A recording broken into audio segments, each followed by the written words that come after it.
നമുക്ക് അക്രൂരാഗമനം മുതലായിരിക്കുന്ന ഭഗവത് ലീലകളുടെ തത്വത്തെക്കുറിച്ച് വിചാരം ചെയ്യുവാനായിട്ട് ആരംഭിക്കാം. ഇപ്പം നമ്മൾ ഭഗവാന്റെ വൃന്ദാവനത്തിൽ നടന്നതായിരിക്കുന്ന ലീലകളെ കുറിച്ചിട്ടെല്ലാം ചർച്ച ചെയ്ത് അവസാനിപ്പിച്ചു. ഇനി നമുക്ക് ഭഗവാൻ മധുരയിലേക്ക് പോകുന്നതും അതിനോടനുബന്ധിച്ചുള്ള ലീലകളൊക്കെയാണ്. അപ്പം അതിന് ഭഗവാനെ മധുരയിലേക്ക് കൊണ്ടുപോകാൻ വേണ്ടിയിട്ട് അക്രൂരർ വന്നിരിക്കുകയാണ്. അപ്പോൾ ആ കഥകളെ ഒന്ന് വളരെ സംക്ഷിപ്തമായിട്ടൊന്ന് പറഞ്ഞതിന് ശേഷം ആ കഥകളിൽ നിന്നും നമ്മൾ ബോധിക്കേണ്ടതായിരിക്കുന്ന അതിൻ്റെ തത്വങ്ങളും വിശകലനം ചെയ്യാം. അതാണ് നമ്മുടെ ഈ വ്യാഖ്യാനത്തിൻ്റെ നിർദ്ദേശത്തിൻ്റെ ഒരു ശൈലി. അക്രൂരർ കംസനെ ഭയന്നിട്ടാണ് ഇത്ര നാളും ഭഗവാനെ കാണാതിരുന്നത്. ഇപ്പോൾ കംസൻ തന്നെ ആജ്ഞാപിച്ചിരിക്കുകയാണ്. അപ്പോൾ ഭക്തോത്തമനെല്ലാം മറന്നുകൊണ്ട് തേരിൽ പുറപ്പെട്ടു. ആലോചിച്ചു, ഞാൻ മഹാഭാഗ്യവനാണ്, അതിദുർലഭമായ ഈശ്വര ദർശനം സാധ്യമാവാൻ പോകുന്നു. ഇനിയിപ്പോൾ ഞാൻ കംസഭൃത്യനായതുകൊണ്ട് ചെറിയച്ഛൻ എന്നെ ഉപേക്ഷിക്കുമോ? അതായത് ചെറിയച്ഛനായ എന്നെ ഭഗവാൻ ഉപേക്ഷിക്കുമോ? ഇല്ല, ശത്രുമിത്രഭേദം സർവേശ്വരനുണ്ടാവില്ല. കാരണം ഭഗവാൻ ബാഹ്യമായ ജീവിതമല്ല, മാനസികമായ ഗുണമാണ് എല്ലാവരുടെയും നോക്കിക്കൊണ്ടിരിക്കുന്നത്. വൃന്ദാവനത്തിൽ എത്തിയതും ആ അക്രൂരരെ ഭഗവത് പാദരേണുക്കളിൽ കിടന്നവരുണ്ട്. അവിടെ നമുക്കറിയാൻ സാധിച്ചു, ഭഗവാനെ സ്മരിക്കുമ്പോൾ ദേഹധർമ്മങ്ങൾ മറക്കാറാവുക എന്നത് അത് ഏറ്റവും വലിയ പുണ്യമാണ്. ആ പുണ്യം, ആ മഹാപുണ്യം ഇവിടെ അക്രൂരരെ സംബന്ധിച്ച് ലഭിച്ചു കഴിഞ്ഞിരിക്കുകയാണ്.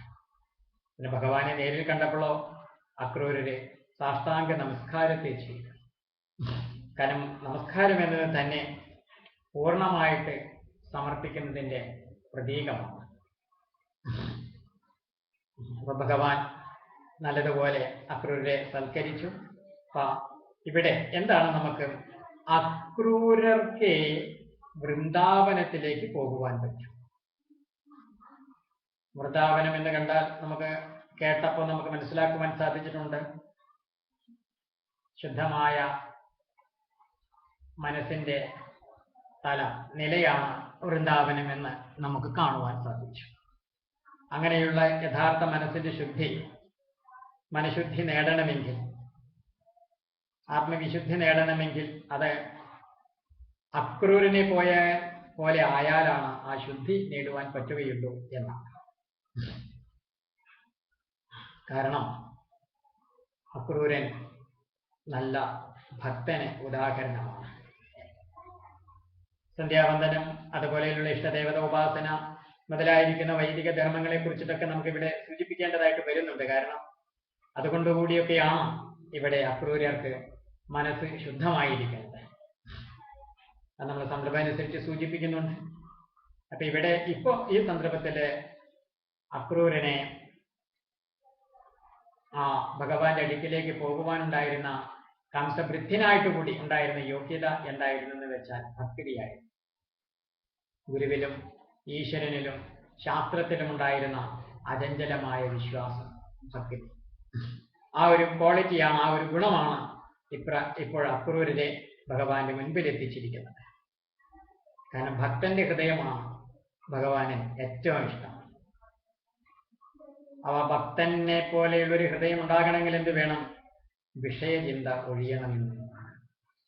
വിഷയചിന്ത ഒഴിയുമ്പോൾ മനസ്സ് ഭഗവാനിലേക്ക് അടുക്കും. അപ്പോൾ മനസ്സ് ഭഗവാനിലേക്ക് അടുക്കുമ്പോഴോ കാമവാസനകള് ഇല്ലാതെയാണ്, അപ്പോഴോ ക്രൂരതകളും ഇല്ലാതെയാണ്. അപ്പോഴാണ് അക്രൂരനാണ്. ഈ ക്രൂരത കാരണം എങ്ങനെയായാലും എനിക്ക് സുഖിക്കണം, എനിക്ക് ജീവിക്കണം, എനിക്ക് നിലനിൽക്കണം. ഈ മോഹത്തിന് കാരണം എന്താണ്? ആ ആഗ്രഹങ്ങളാണ്, കാമനകളാണ്, വാസനകളാണ്. അപ്പൊ അത് ക്ഷയിക്കുമ്പോൾ നമുക്കും വാസ്തവത്തിൽ എന്താകാം? അക്രൂരരാകാം. ഇനി മധുര യാത്രയെ കുറിച്ചിട്ടാണ് നമുക്ക് സൂചിപ്പിക്കാനുള്ളത്.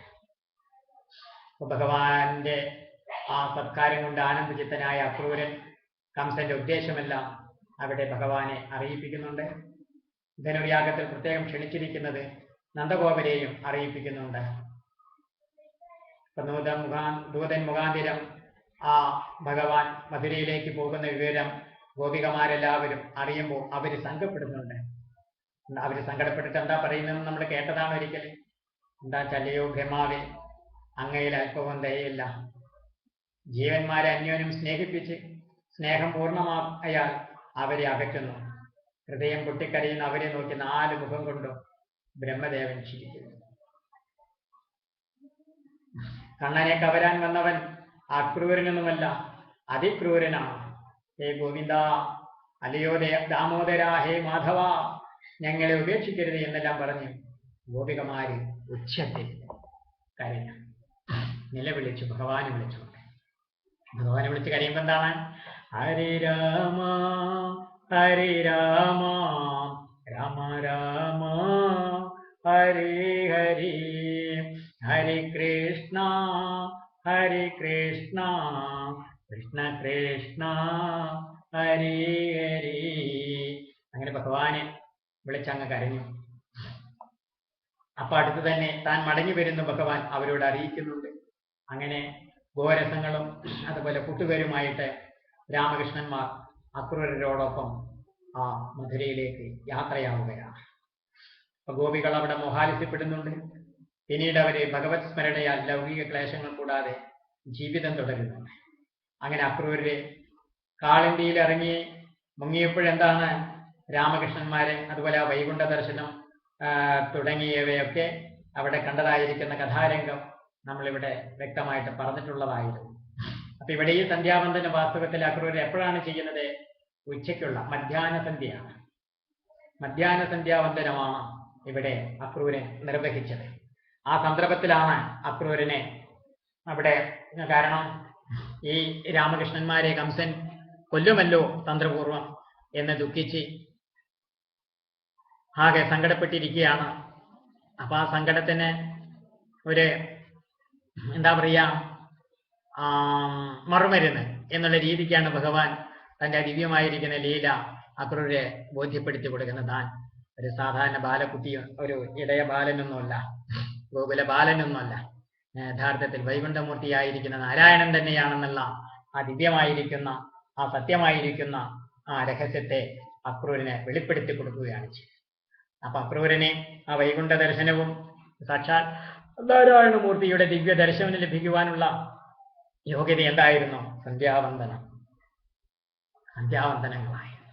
അപ്പൊ ഇവിടെ ഈ വൈദികവും അതുപോലെയുള്ള താന്ത്രികവും മാന്ത്രികവുമായ മന്ത്രപ്രയോഗങ്ങളുടെ വ്യത്യാസം ഈ അവസരത്തിൽ ചെറുതായിട്ടെങ്കിലും നമ്മളൊന്ന് അറിഞ്ഞിരിക്കേണ്ടതാണ്.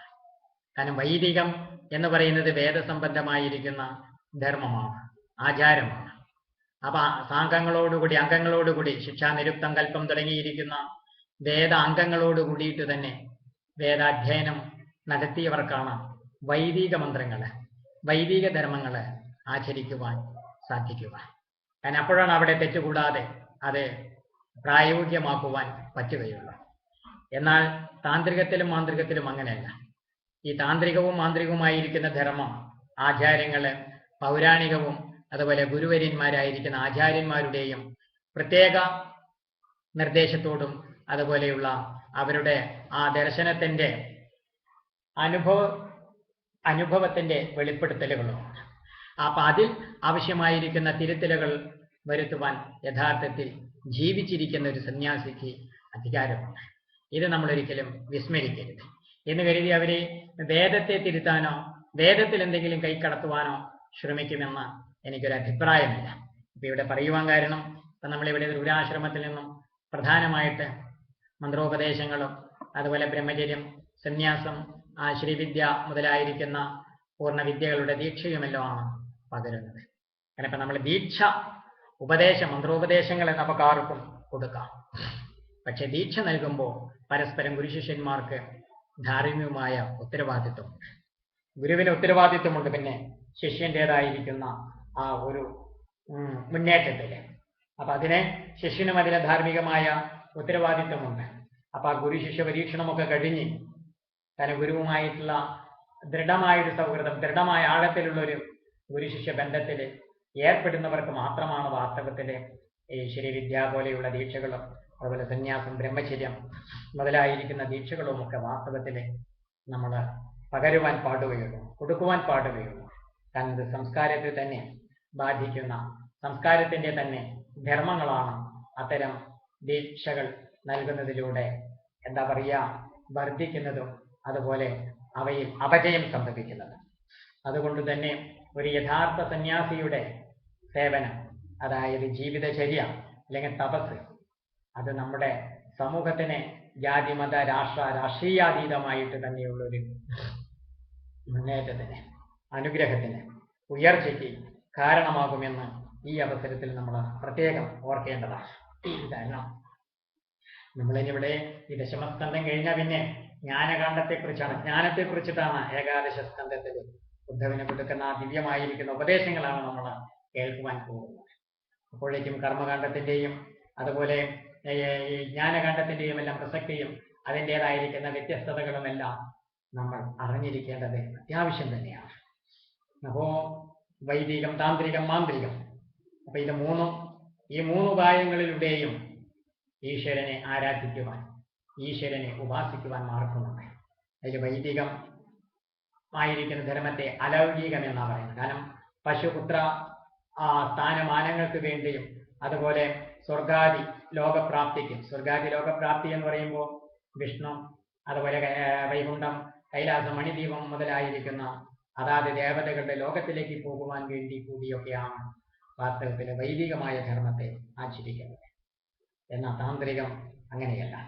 താന്ത്രികം അത് ദേശത്തിന്റെയും രാഷ്ട്രത്തിന്റെയും വ്യക്തിയുടെയും മോക്ഷത്തിന്, ഉന്നമനത്തിന് എന്ന് വെച്ചാൽ ഉയർച്ചയ്ക്ക്, അഭിവൃദ്ധിക്ക് ആവശ്യമായിരിക്കുന്ന ആശയങ്ങളെ ബന്ധപ്പെടുത്തിയിട്ടാണ് തന്ത്രം. മാന്ത്രികം എന്ന് പറഞ്ഞിട്ടുണ്ടെങ്കിൽ എന്താ പറയുക, ഈ വ്യക്തികളിലുണ്ടാകുന്ന ശാരീരിക മാനസിക രോഗങ്ങളുടെ, വൈകല്യങ്ങളുടെ ഒരു പ്രശ്നപരിഹാരത്തിന് വേണ്ടിയിട്ടാണ് വാസ്തവത്തിൽ യഥാർത്ഥ മാന്ത്രികം പ്രയോജനപ്പെടുത്തുന്നത്. അത് വാസ്തവത്തിൽ ഒരു ട്രീറ്റ്മെന്റ്, ഒരു ചികിത്സാ രീതിയാണ്. അത് ഒരു ചികിത്സാ രീതിയാണ്. എന്നാൽ ആ ചികിത്സാ രീതിയെ വികൃതമാക്കിക്കൊണ്ട് എന്താ കൂടുതലും ഈ മാന്ത്രിക രംഗങ്ങളിലേക്ക് പ്രവേശിക്കുന്നവരെയും അതുപോലെ ആ മേഖലകളിലേക്ക് പ്രശ്നപരിഹാരങ്ങൾക്കും അതുപോലെ മറ്റു പല കാര്യസാധ്യങ്ങൾക്ക് വരുന്നവരെയും പരിശോധിച്ച് നോക്കിയാൽ ഈ മാനസിക രോഗത്തിന്റെ, ഭ്രമത്തിന്റെ ഒരു നേരിയ അടയാളങ്ങൾ നമുക്ക് സൂക്ഷ്മമായിട്ട് നിരീക്ഷിക്കുമ്പോൾ അറിയാൻ കഴിയും. എന്നാൽ മനോരോഗികളെ കൈകാര്യം ചെയ്യേണ്ട വിഷയമല്ല മന്ത്രശാസ്ത്രം, മാന്ത്രിക ശാസ്ത്രം എന്ന് ഈ അവസരത്തിൽ ഞാൻ പ്രത്യേകം ഓർമ്മപ്പെടുത്തുകയാണ്. മനോരോഗികളെയും ചികിത്സിക്കുവാൻ വേണ്ടിയിട്ട്, അവരെയും ഭേദപ്പെടുത്തുവാൻ വേണ്ടിയിട്ട് പൂർവികന്മാരെ ആവിഷ്കരിച്ചിരിക്കുന്ന നല്ലൊരു ശാസ്ത്ര സംബന്ധമായിരിക്കുന്ന പദ്ധതിയാണ് മാന്ത്രിക വിദ്യ എന്നുള്ളത് ഈ അവസരത്തിൽ നമ്മൾ പ്രത്യേകം ഓർക്കണം.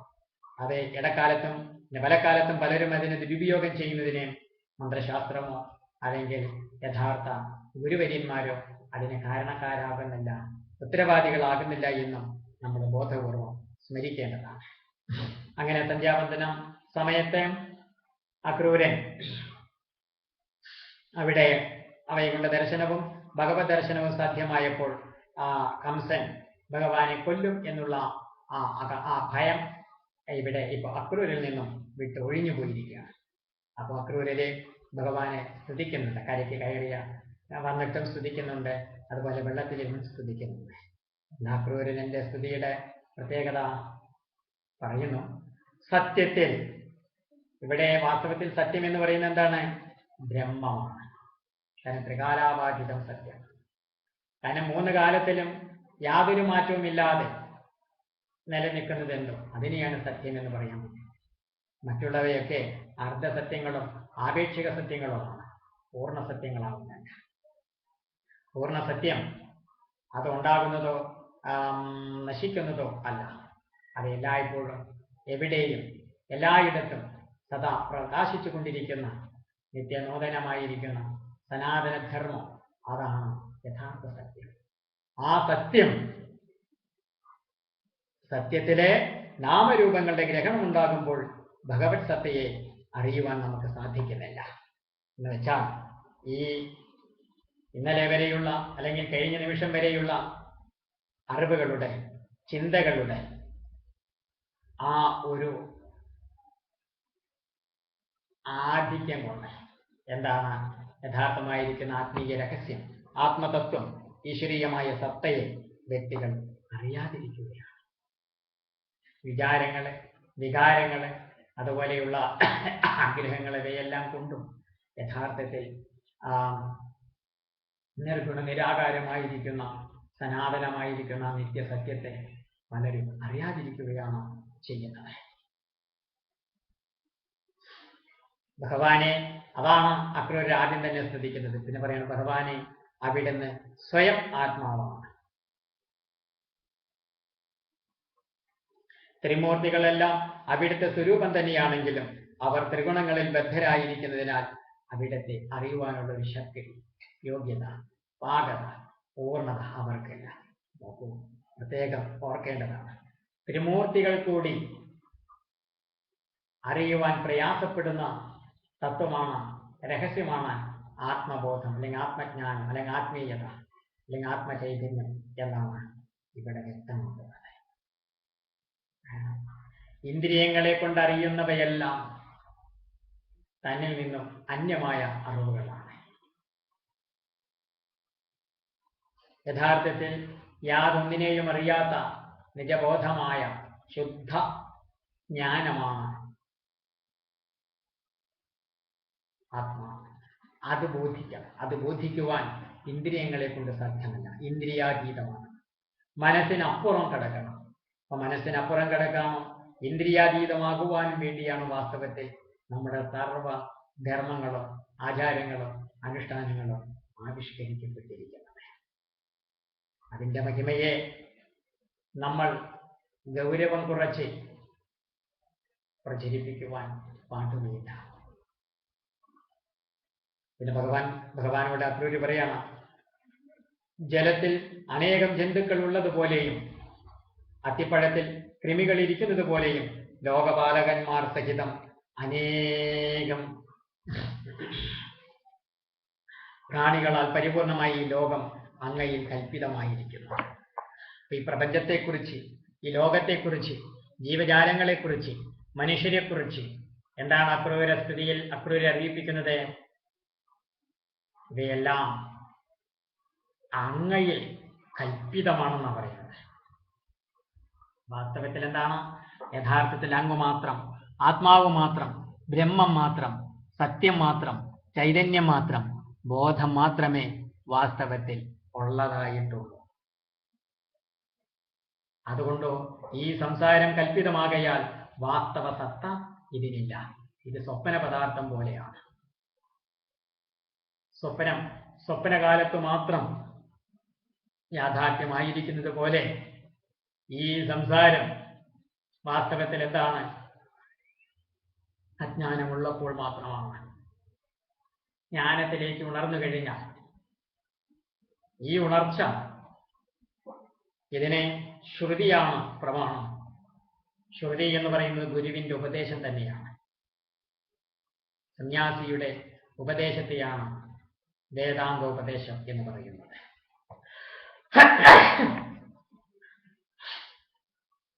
അപ്പോ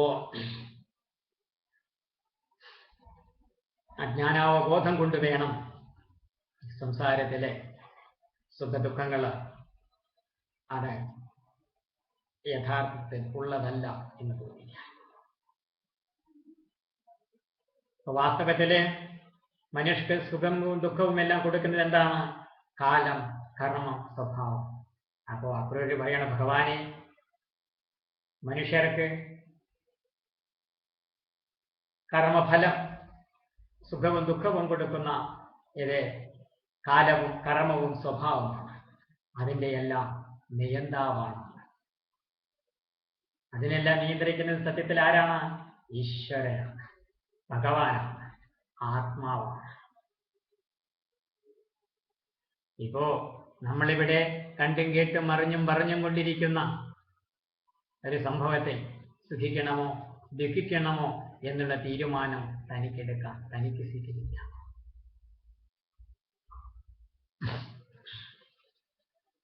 വസ്തു ഇഷ്ടമാകുന്നതും അനിഷ്ടമാകുന്നതും അത് നമ്മുടെ ഇന്നലെകൾ വരെയുള്ള ആർജിച്ചു വെച്ച അറിവുകളുടെ അടിസ്ഥാനത്തിലാണ്. അപ്പൊ അറിവുകളെ കൊണ്ടറിയുന്ന അറിവല്ല, ഏതൊരു അറിവിനെയും അറിയുന്ന ആ അറിവ്, യാതൊരു അറിവ് കൊണ്ടും അറിയാത്ത അറിവ്, ആ അറിവാണ് ഈ ഞാൻ എന്ന് ബോധിക്കണം. അനന്തശക്തിമാനും പരബ്രഹ്മവുമായ അവിടുത്തെ ഞാൻ വീണ്ടും വീണ്ടും നമസ്കരിക്കുന്നു എന്ന് അക്രൂരൻ ഭഗവാനെ സ്തുതിക്കുകയാണ്.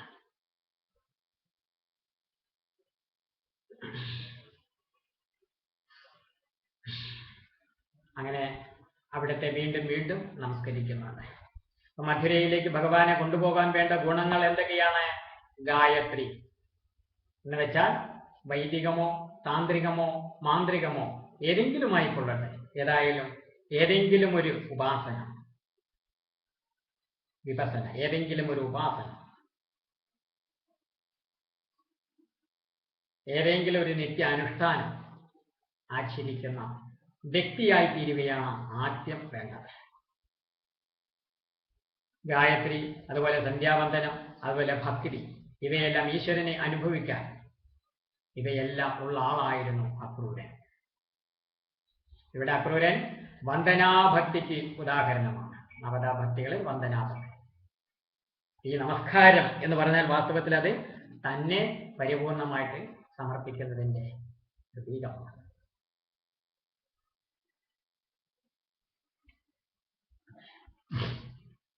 ഇനി ആ ഭഗവാൻ ആ മധുരയിൽ അവിടേക്ക് എത്തിയിട്ട് അവിടെ പലരെയും വധിച്ച രംഗങ്ങളൊക്കെ നമുക്ക് കാണുവാൻ സാധിച്ചു.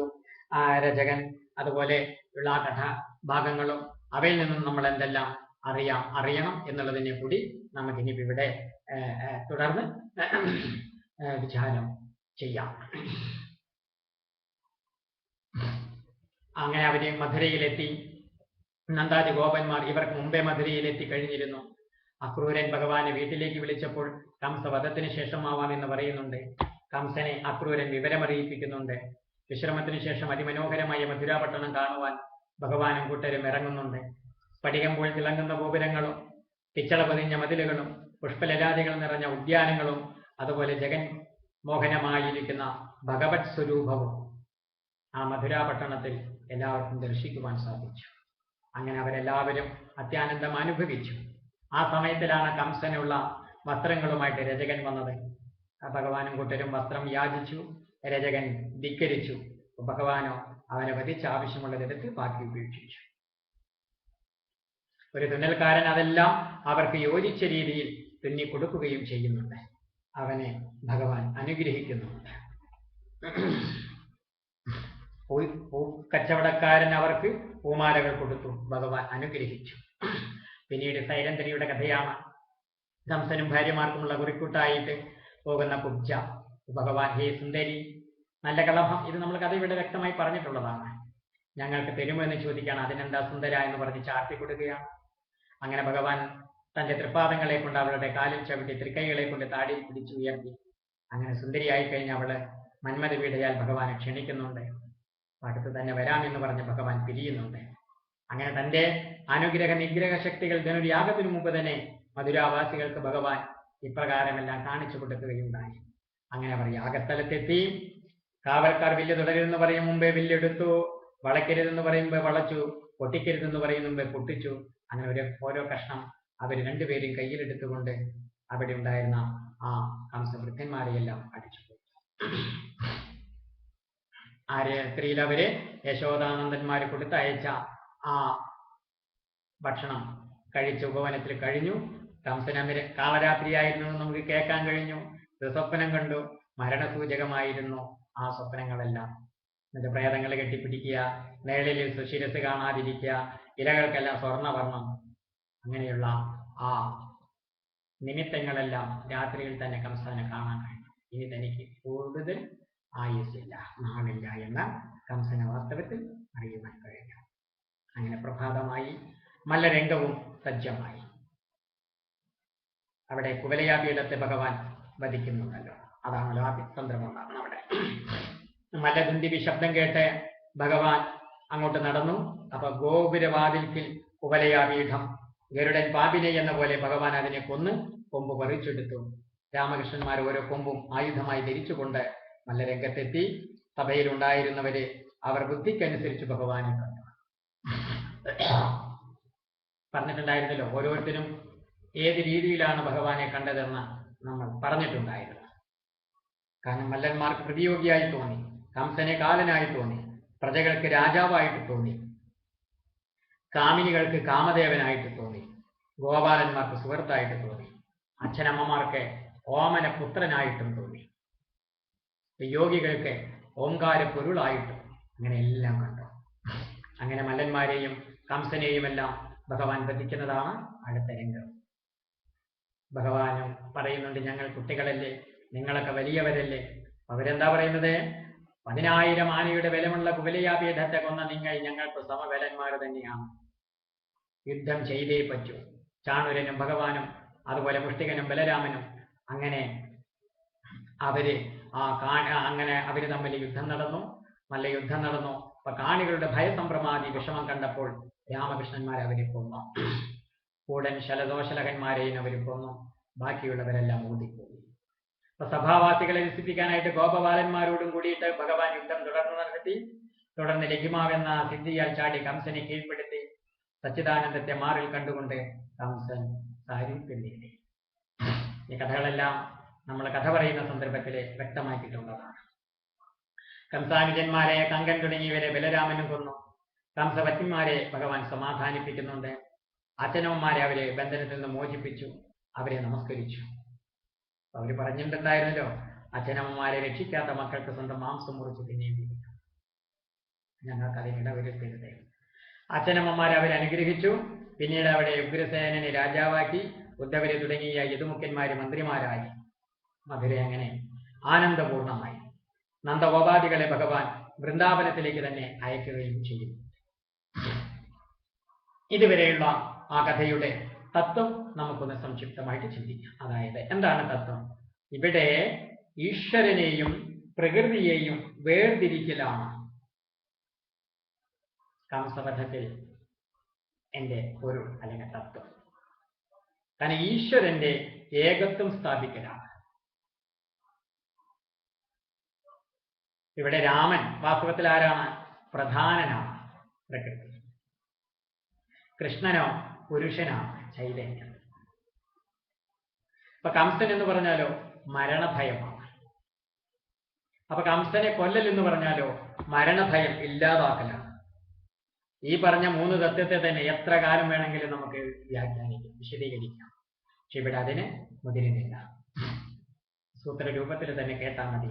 രാമൻ എന്ന് പറഞ്ഞാൽ പ്രധാനൻ, കൃഷ്ണൻ എന്ന് പറഞ്ഞാൽ പുരുഷൻ, കംസൻ എന്ന് പറഞ്ഞാൽ മരണഭയം.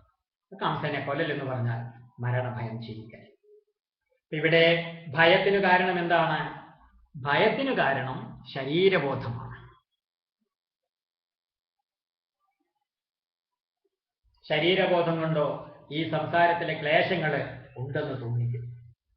അപ്പൊ ഈ സംസാരത്തിലെ ക്ലേശങ്ങൾ ഉണ്ടെന്ന് തോന്നിപ്പിക്കുന്ന ശക്തി എന്താണ്? വാസ്തവത്തില് അത് അജ്ഞാനമാണ്.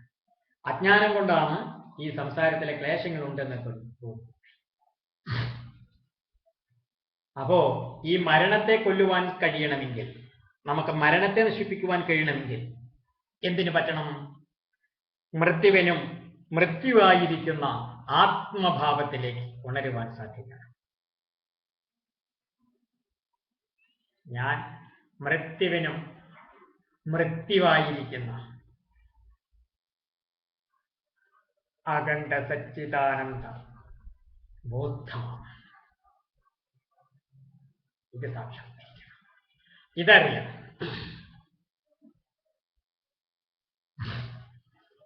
ആത്മഭാവത്തിലേക്ക് ഉണരണം. ഇവിടെ ഈ മരണഭയം, ഞാൻ ഇപ്പോൾ മരിക്കും, അല്ലെങ്കിൽ നാളെ മരിക്കും, അല്ലെങ്കിൽ മറ്റന്നാൾ മരിക്കും, അല്ലെങ്കിൽ എന്നെങ്കിലും ഒരിക്കൽ ഞാൻ മരിക്കും. അപ്പൊ ഞാൻ മരിക്കും എന്നുള്ള ആ ഒരു ബോധം, അല്ലെങ്കിൽ ആ ഒരു അറിവ്, അല്ലെങ്കിൽ ആ ഒരു തെറ്റിദ്ധാരണ, അത് ഏത് കാലം വരേക്കും ഉണ്ടാകും? അത് വാസ്തവത്തിൽ സാക്ഷാത്കാരം വരെയും ഉണ്ടാകും. ആത്മസാക്ഷാത്കാരം എന്ന് കേട്ടില്ലേ? Self realization.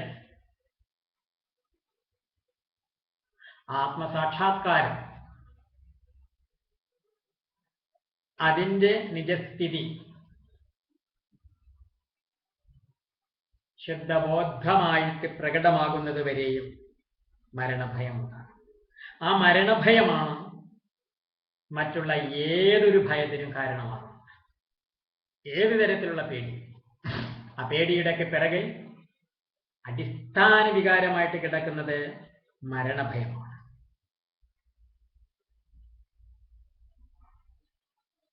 പിന്നെ നമ്മുടെ ഈ മല്ലരംഗത്തുള്ളവർ വ്യത്യസ്തമായിട്ട് ഭഗവാനെ ദർശിച്ചു എന്ന് പറഞ്ഞു.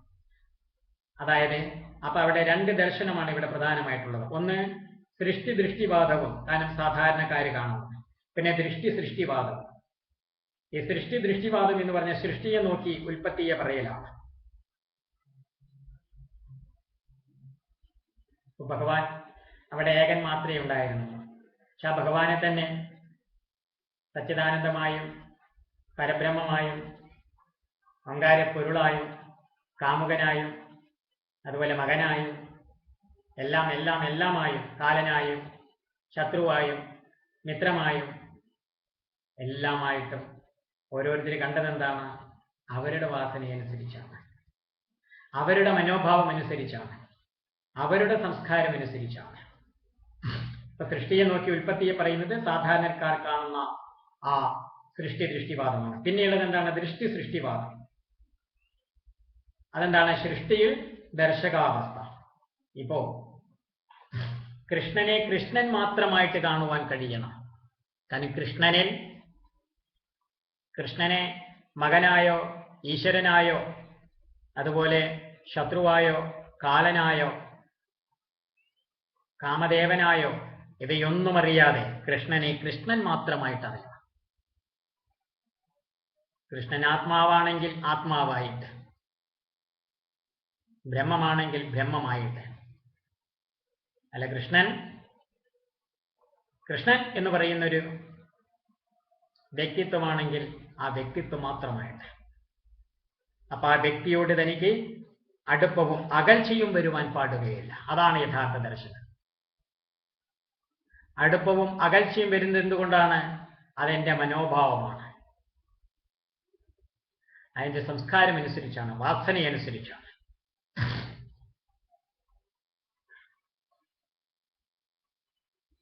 അതാണ് ആ മല്ലരംഗത്ത് വ്യത്യസ്തമായിട്ട് കണ്ടു എന്ന് പറഞ്ഞ ആ രണ്ട് ദർശനത്തെ നമ്മളൊന്ന് ഈ വേദാന്ത തലത്തിൽ ഇവിടെ അറിയുവാൻ വേണ്ടിയിട്ട് സൂചിപ്പിച്ചതാണ്.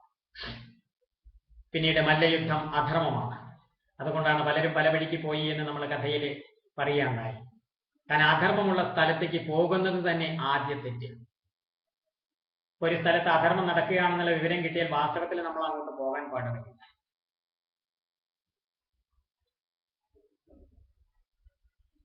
ആ അധർമ്മം അന്യപ്പോ അവിടേക്ക് പോയാലോ ആ അധർമ്മം ചൂണ്ടിക്കാണിക്കുന്നത് രണ്ടാമത്തെ തെറ്റാണ്. അത് അധർമ്മമാണെന്ന് പറയുന്നത് രണ്ടാമത്തെ തെറ്റാണ്.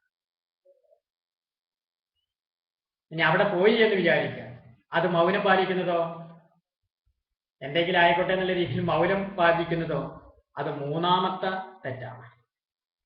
അതുകൊണ്ട് യുക്തം എന്താണ്? അധർമ്മമുള്ളിടത്തേക്ക് പോകാതിരിക്കുന്നതാണ് നല്ലത്. ധർമ്മവും അധർമ്മവും എല്ലാം ഈശ്വരേച്ഛയുടെ പ്രതിഫലനമാണ്. അപ്പൊ ഈശ്വരൻ തന്നെ പ്രയത്നിച്ചോളും, ഈശ്വരൻ തന്നെ പ്രവർത്തിച്ചോളും അധർമ്മത്തെ ഇല്ലായ്മ ചെയ്യാൻ. വ്യക്തികള്, മനുഷ്യര് നമ്മൾ നമ്മുടെ സ്വധർമ്മം ആചരിച്ചാൽ മതി. സന്യാസിമാരാണ് ഗുരുജനങ്ങള് പകർന്നു തരുന്ന അറിവുകള്, ആചാരങ്ങള്, അനുഷ്ഠാനങ്ങള്, ധർമ്മം എന്തും ആ ധർമ്മം കാലാനുസൃതം നമ്മളെ പ്രായോഗികമാക്കുക മാത്രം ചെയ്താൽ മതി. അങ്ങനെയുള്ളൊരു രാഷ്ട്രത്തിൽ എന്താണ്? തെറ്റ് ചെയ്യുന്ന ആളുകളെ രക്ഷിക്കുവാനും ശിക്ഷിക്കുവാനും അതിനെ വിധിക്കപ്പെട്ട, അതിനെ നിയോഗിക്കപ്പെട്ട, അതിനെ നിയമിക്കപ്പെട്ട അധികാരികളുണ്ടാകും. നിയമം സാധാരണ വ്യക്തികൾക്ക് കയ്യിലെടുക്കേണ്ടി വരികയില്ല. ഇവിടെ അതാണ് കണ്ടില്ലേ, പലരും അവിടുന്ന് സ്ഥലം വിടുകയാണ് ചെയ്യുന്നത്. ചിലർ കണ്ണടച്ചു നിന്നു, ചിലരാകെ സങ്കടപ്പെട്ടു നിന്നു. ആ മല്ല രംഗത്തിലെ യുദ്ധങ്ങളൊക്കെ കണ്ട. അപ്പൊ കംസനെ കൊല്ലാൻ എന്താണ് ആവശ്യം? ദ്വന്ദ്വാദി ജയിക്കണം. കാരണം ഇവിടെ മല്ലന്മാര് എന്ന് പറയുന്നത് ദ്വന്ദ്ങ്ങളാണ്. ഇഷ്ടാനിഷ്ടം, അനുകൂല പ്രതികൂലം, ധർമ്മം അധർമ്മം, സത്യം അസത്യം, ശരി തെറ്റ്, പാപം പുണ്യം, മാനം അപമാനം, ചൂട് തണുപ്പ്, ഇത്തരത്തിലുള്ള ദ്വന്ദ്വ അവസ്ഥയാണ് മല്ലാന്മാര് പ്രകടമാക്കുന്ന തത്വം, വ്യക്തമാക്കുന്ന തത്വം. അപ്പൊ ഇവിടെ മല്ലന്മാര് ജയിക്കുന്നതിന് മുമ്പ് ആദ്യം എന്താണ്? ആനയെ കൊന്നു എന്നാണ്. ആനയുടെ വധം എന്താണ്? തമോ ഗുണത്തിന്റെ മുകളിലുള്ള ജയമാണ്. അപ്പൊ ഇവിടെ കംസനാകുന്ന മരണഭയത്തെ സദാപിയുള്ള വേദാന്ത വിചാരത്താൽ അകറ്റി എന്നുള്ളൊരു തത്വമാണ് നമുക്കിവിടെ ബോധിക്കുവാനായിട്ട്, അറിയുവാനായിട്ടുള്ളത് ഈ കംസവധത്തിലൂടെ. അപ്പൊ യഥാർത്ഥത്തിൽ കംസവധത്തിന്റെ തത്വം ചുരുക്കത്തിൽ പറയുകയാണെങ്കിൽ, കംസനാകുന്ന മരണഭയത്തെ സദാപിയുള്ള വേദാന്ത വിചാരത്താൽ അകറ്റി, അല്ലെ? മരണം വരെയും വേദാന്ത ചിന്തയാ. യഥാർത്ഥമായ തത്വബോധത്തെ, യഥാർത്ഥമായ ആത്മവിചാരത്തിലൂടെ എല്ലാ ഭയത്തെയും എല്ലാ അജ്ഞാനത്തെയും അകറ്റണം. ഇതാണ് കംസവധത്തിൽ നിന്നും നമുക്ക് ബോധിക്കുവാനുള്ള ആത്മീയ തത്വം. അപ്പൊ അത് അസച്ചിദാനന്ദ സ്വരൂപമായിരിക്കുന്ന ഈശ്വരന്റെ അവതാര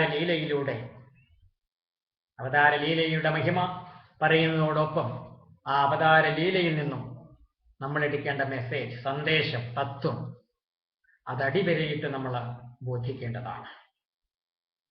കാരണം ഇന്നലെ വരെയുള്ളവര് മുക്തരായതുകൊണ്ട് ഇന്നും നാളെയും ജീവിക്കുന്നവർക്കത് പ്രയോജനമുണ്ടായിക്കൊള്ളണമെന്ന് നിർബന്ധമില്ല. ഇന്നും നാളെയും ജീവിക്കുന്ന നമുക്ക് ശാന്തിയും സമാധാനവും ഉയർച്ചയും സംതൃപ്തിയും ഉണ്ടാകണമെങ്കിൽ അത് കാലോചിതമായ രീതിയിൽ നമുക്ക് പ്രായോഗികമാക്കേണ്ടതുണ്ട്.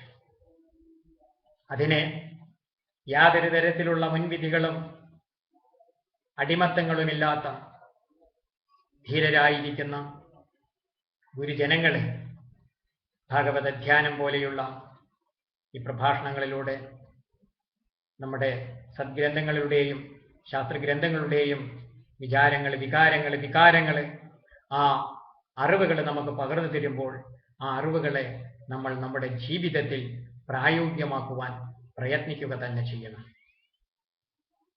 ഇനിയും ഭഗവാന്റെ ഗുരുദക്ഷിണ, അതുപോലെ ഭഗവാൻ രുക്മിണി സ്വയംവരൊക്കെയാണല്ലോ നമ്മളിവിടെ പറഞ്ഞ് അവസാനിപ്പിച്ചിട്ടുണ്ടായിരുന്നത്. അതുവരെയുള്ള ഭാഗങ്ങളുടെ കൂടി തത്വത്തെ നമുക്ക് ഈ സന്ദർഭത്തിൽ വിശദീകരിക്കേണ്ടതായിട്ട് ഉണ്ട്. നമുക്കതിനു വേണ്ടിയിട്ട് തയ്യാറാണ്.